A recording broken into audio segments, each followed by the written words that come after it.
Welcome to Class 2 of our series, The Good, the Bad, and the Ugly. Oh, not the Ugly. No, not the Ugly. Sorry.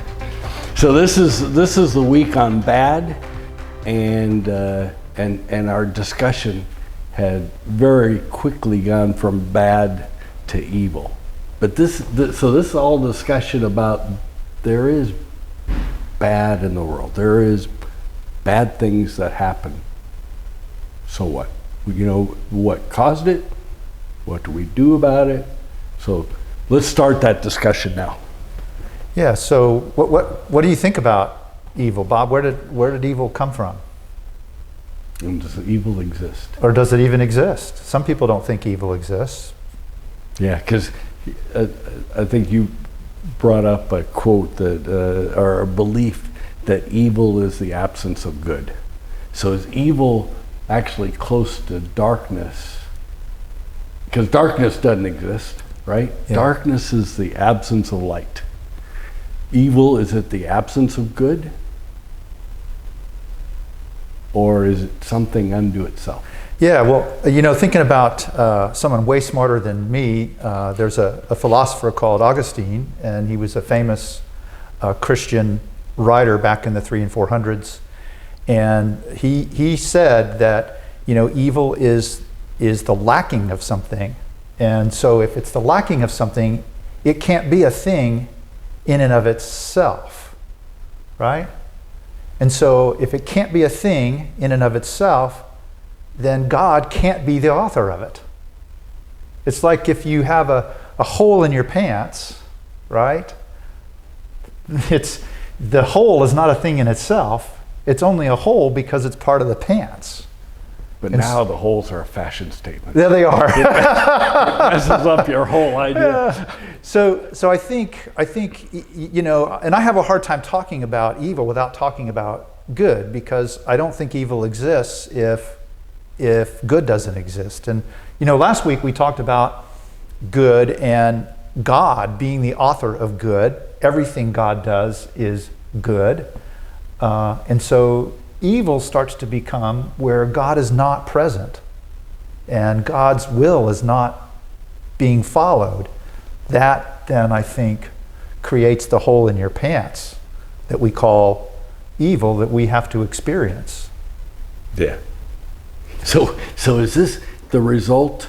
Is evil the result of actions that we take or actions that have been taken? Because obviously, going back to Adam and Eve, before Adam and Eve, there was no evil. Right. Right? Everything in the Garden of Eden was good. And because of their actions, then we were cast out and we were going to have to toil, right? Yeah. We were going to have to toil in the fields. Things were not just going to be handed to us. So that still has an impact on us today. Yeah, I think it does for sure. I think it creates this notion of there's natural evil and there's moral evil. And natural evil, to me, are the things like an earthquake, a tsunami, or a tornado. Right? And to me, so people say, well, where did those come from? Did God create those things to punish us?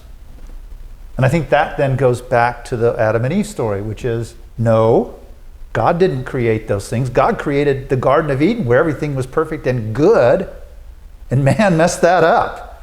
And we got pushed out of the Garden of Eden and into this world where earthquakes and tsunamis and other things happen, right? But it continues to be at the root is man's action, right? Man took an action in the Garden of Eden that caused us to fall from there and into an imperfect world, and into a world where there is good and bad. And then I think there's that other part, moral, right? Now I think this is where each one of us has our real finger on that button, right? Yeah. Yeah, I don't know if we wanted to get into belief systems, but it is relative, right? What's moral to me and you because we have a Christian background may be different from people raised in another part, in another experience, right?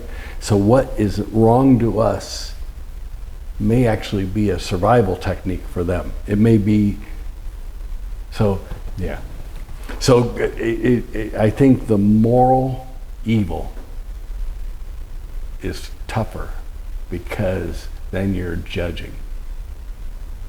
Yeah, but people, I mean, Bob, people lie, they cheat, they hit each other, they do all of those things, right? And that's their choice. They're choosing to take those actions and be outside of the will of God and outside of sort of what God asks us to do, right? Yeah.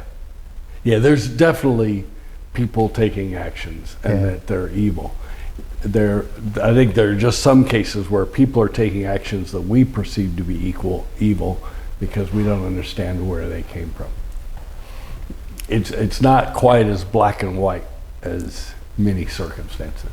Yeah. So what does Eric think? Sorry, I had to mention Eric in every one of these just once. The man behind the camera. The man behind the camera. Yeah, yeah. Okay.